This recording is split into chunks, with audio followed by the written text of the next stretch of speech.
Hola,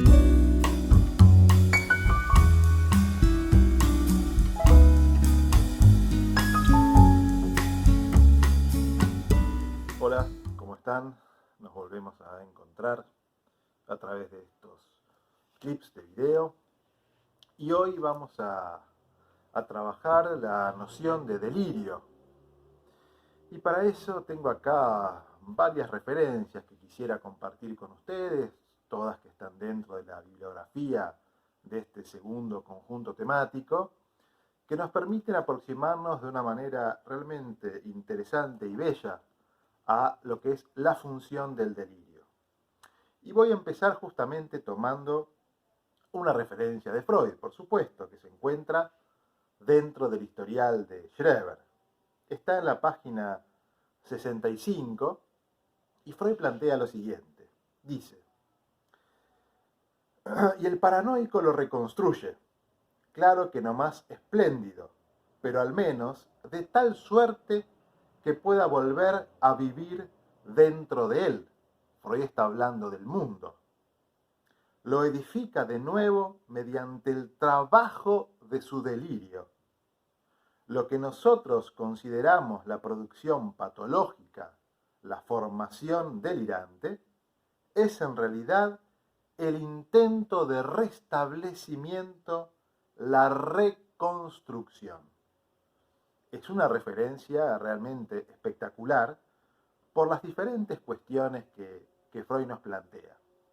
Vamos a tratar de rescatar lo que considero lo fundamental de esta referencia. Primero lo primero, cuando nos acercamos a la problemática del delirio, Freud nos plantea que no tenemos que pensar al delirio como lo patológico. Primer cuestión fundamental. Freud nos transmite el delirio no es lo patológico, es el intento de restablecimiento. ¿Cómo podemos entender esta idea, ¿no? Con los diferentes matices que tiene? Que el delirio es el intento de restablecimiento, que no es lo patológico. En principio tenemos que recordar lo que venimos trabajando con respecto a la diacronía de la psicosis. Por ejemplo, cuando Lacan aborda la cuestión del desencadenamiento, nos plantea justamente que es el encuentro del sujeto con el agujero. Entonces pensemos al desencadenamiento de esa manera. La apertura justamente de un agujero. ¿Cuál va a ser entonces una primera respuesta después del desencadenamiento, de la apertura de ese agujero? Lo que Lacan llama los fenómenos de franja propios de la prepsicosis, por ejemplo. Fenómenos que Lacan describe como de borde, fenómenos más elementales que el fenómeno elemental, también plantea. Pero son finalmente primeras respuestas, primeras pequeñísimas restituciones con respecto a plantear ese primer momento como la apertura de un agujero. Incluso podríamos seguir la idea freudiana de la pérdida de la realidad, que luego voy a tomar una referencia también de ese texto. La pérdida del mundo, la apertura de un agujero. Por supuesto, ustedes ya saben que la pérdida del mundo no tiene por qué ser de la totalidad del mundo, sino como Freud nos enseña en Schreber, puede ser de una pequeña pieza de la realidad. Entonces, desencadenamiento, encuentro con un agujero, fenómenos de franja, pequeñas restituciones que Lacan piensa como simbólicos reales. Los fenómenos de franja Lacan los ubica ahí, como el anudamiento de lo simbólico, lo real, pero no lo imaginario. Y luego tenemos, en la fase siguiente de la psicosis, el momento en que el otro toma la iniciativa, donde ahí ya incluimos el registro también de lo imaginario, es decir, el registro del sentido. Fíjense lo que les leía hace un momento. Dice, hablando del mundo, lo reconstruye al menos de tal suerte que pueda volver a vivir dentro de él. Es una referencia extraordinaria porque nos plantea cómo el delirio es la reconstrucción de un espacio. Está la dimensión de lo espacial, de poder construir un espacio en el cual habitar. Me parece realmente extraordinario pensar algo así. Entonces, el delirio Freud lo piensa como un intento de reconstrucción del mundo, de ese espacio que le permite al sujeto tener ciertas coordenadas justamente para poder habitarlo. Y fíjense que el delirio de Schreber implica ciertas coordenadas con respecto al otro, de lo que el otro quiere de él. Quiere violarlo, por ejemplo, quiere su alma. Claro, no es un sentido muy pacífico, no es un sentido muy amable para Schreber, es un sentido que le causa sufrimiento. Y acá es otra de las cuestiones en las que tenemos que detenernos. Intento de reconstrucción, intento de curación, intento de restablecimiento, no se opone de ninguna forma a ausencia de padecimiento. El valor que Freud le da al delirio como intento de restablecimiento, de reconstrucción, lo tenemos que pensar en función del tiempo anterior, de esa pérdida de la realidad, de pérdida del mundo, de apertura del agujero, de pérdida de esas coordenadas que puede producir el desencadenamiento, que el delirio intenta reconstruir. Intenta. No quiere decir que lo logre del todo. Es decir, que el delirio, en tanto intento de reconstrucción, tenemos que tomar esos dos elementos. El de la reconstrucción, sí, se reconstruye algo que se había perdido, pero al mismo tiempo el de intento. Y en ese sentido, no tenemos que pensar al delirio en sí mismo como un modo de estabilización.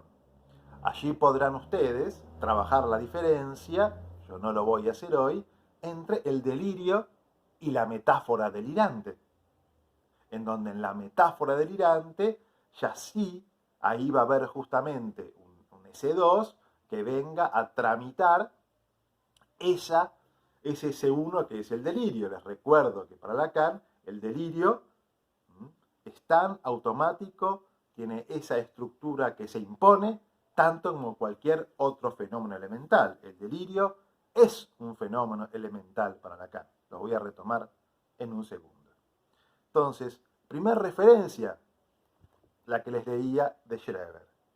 En ese mismo sentido, podemos ir unos años más tarde, en donde Freud, en el texto Neurosis y Psicosis, página 157, va a seguir la misma dirección y va a plantear: el delirio se presenta como un parche colocado en el lugar donde originariamente se produjo una desgarradura en el vínculo del yo con el mundo exterior. Otra vez, seguimos la misma lógica, solo que ahora le agregamos este término muy lindo, el de parche. El delirio es esa estructura que viene a poner un parche ahí donde se abrió un agujero. Y en este sentido, uno podría también acercar el delirio a la realidad misma. Y es que acaso la realidad misma no es también un parche ahí donde originariamente hay un agujero. Podríamos plantearlo sin ninguna duda. Si es que retomamos la idea de ese agujero originario, de ese no hay primordial, y la idea de que la realidad es justamente una construcción, no es algo que está desde el vamos. Es decir, que en cierto sentido, la realidad en sí misma es una construcción que viene a ponerse como parche ahí donde no hay. Pero si acercamos el delirio a la realidad en sí misma, no es un acercamiento que yo pienso como una originalidad mía, es una idea que Lacan va a pensar sin dudas. Pero entonces, si el delirio y la realidad de algún modo se emparentan, ¿qué es lo que distingue a un delirio? ¿Cómo nos damos cuenta que algo es un delirio?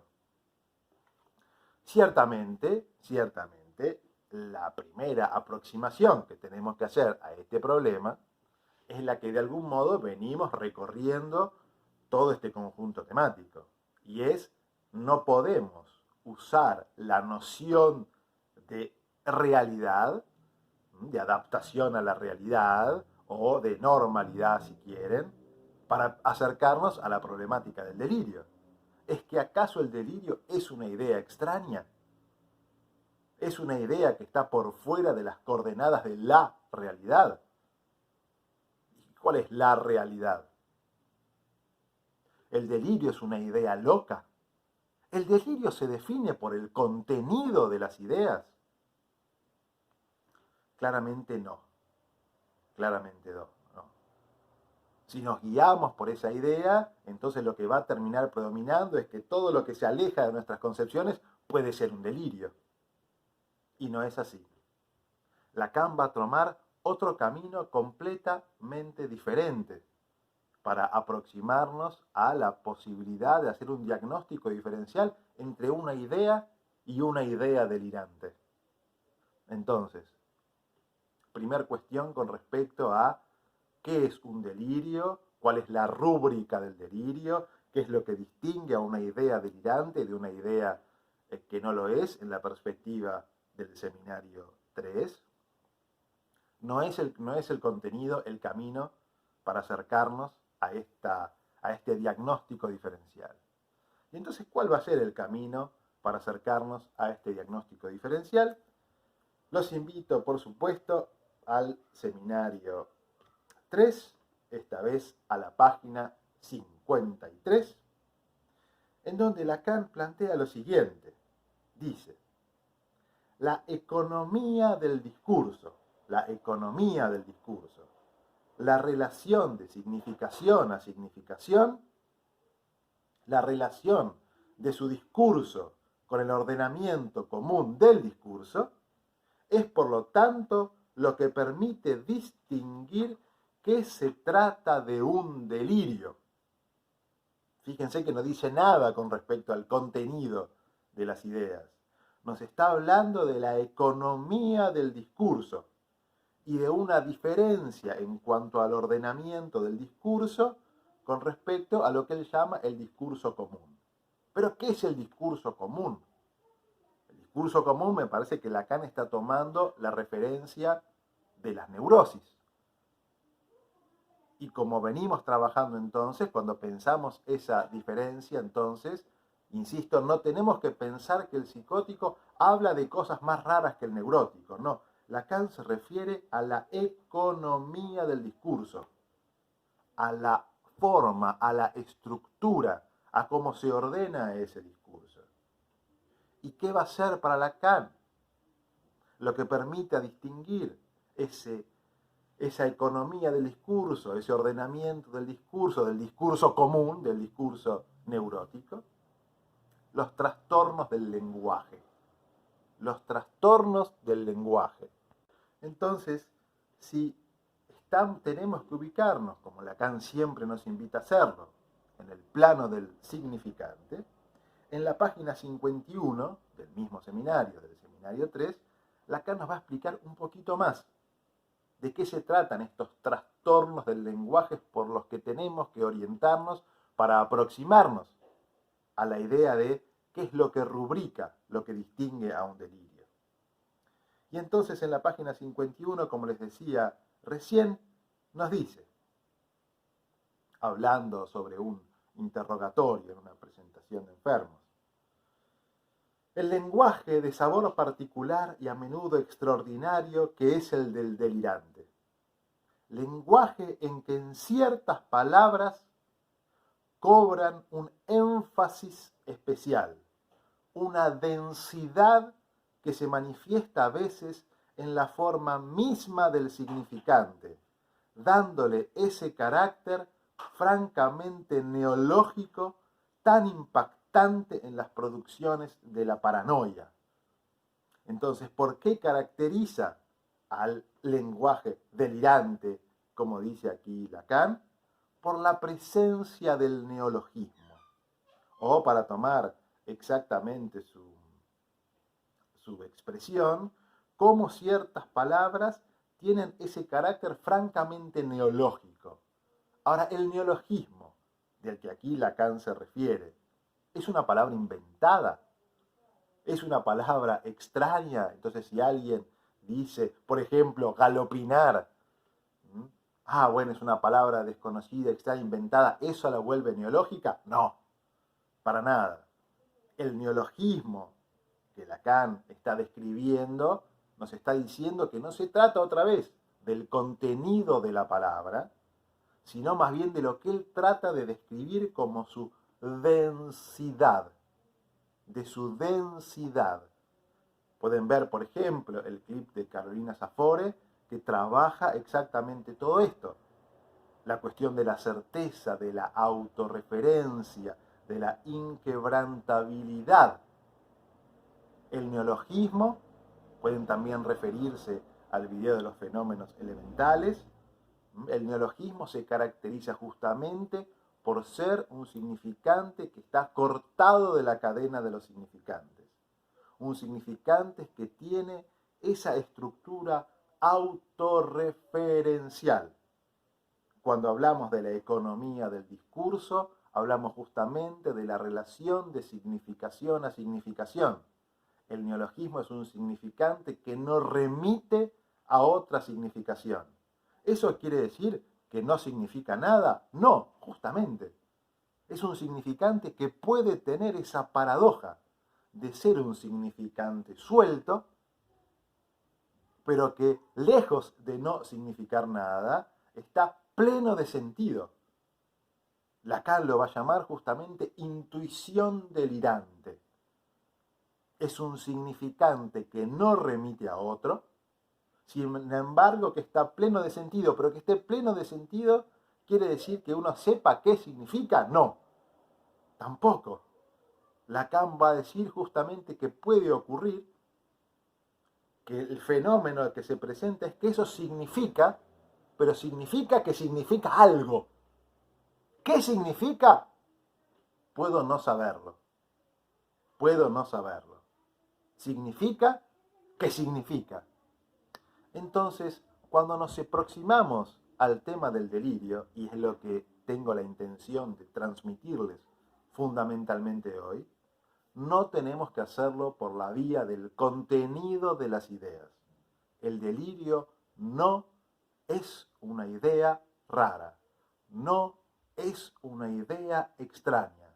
El delirio, esa formación que ubicamos a nivel de la reconstrucción y no de lo patológico, no se distingue por la rareza de su contenido, sino por la economía, por la estructura del discurso. Por eso es que siempre requerimos del despliegue de la palabra del analizante para poder realizar un diagnóstico diferencial. Sin el despliegue de su palabra es absolutamente imposible. Nos vemos en el próximo video. Un saludo para todos.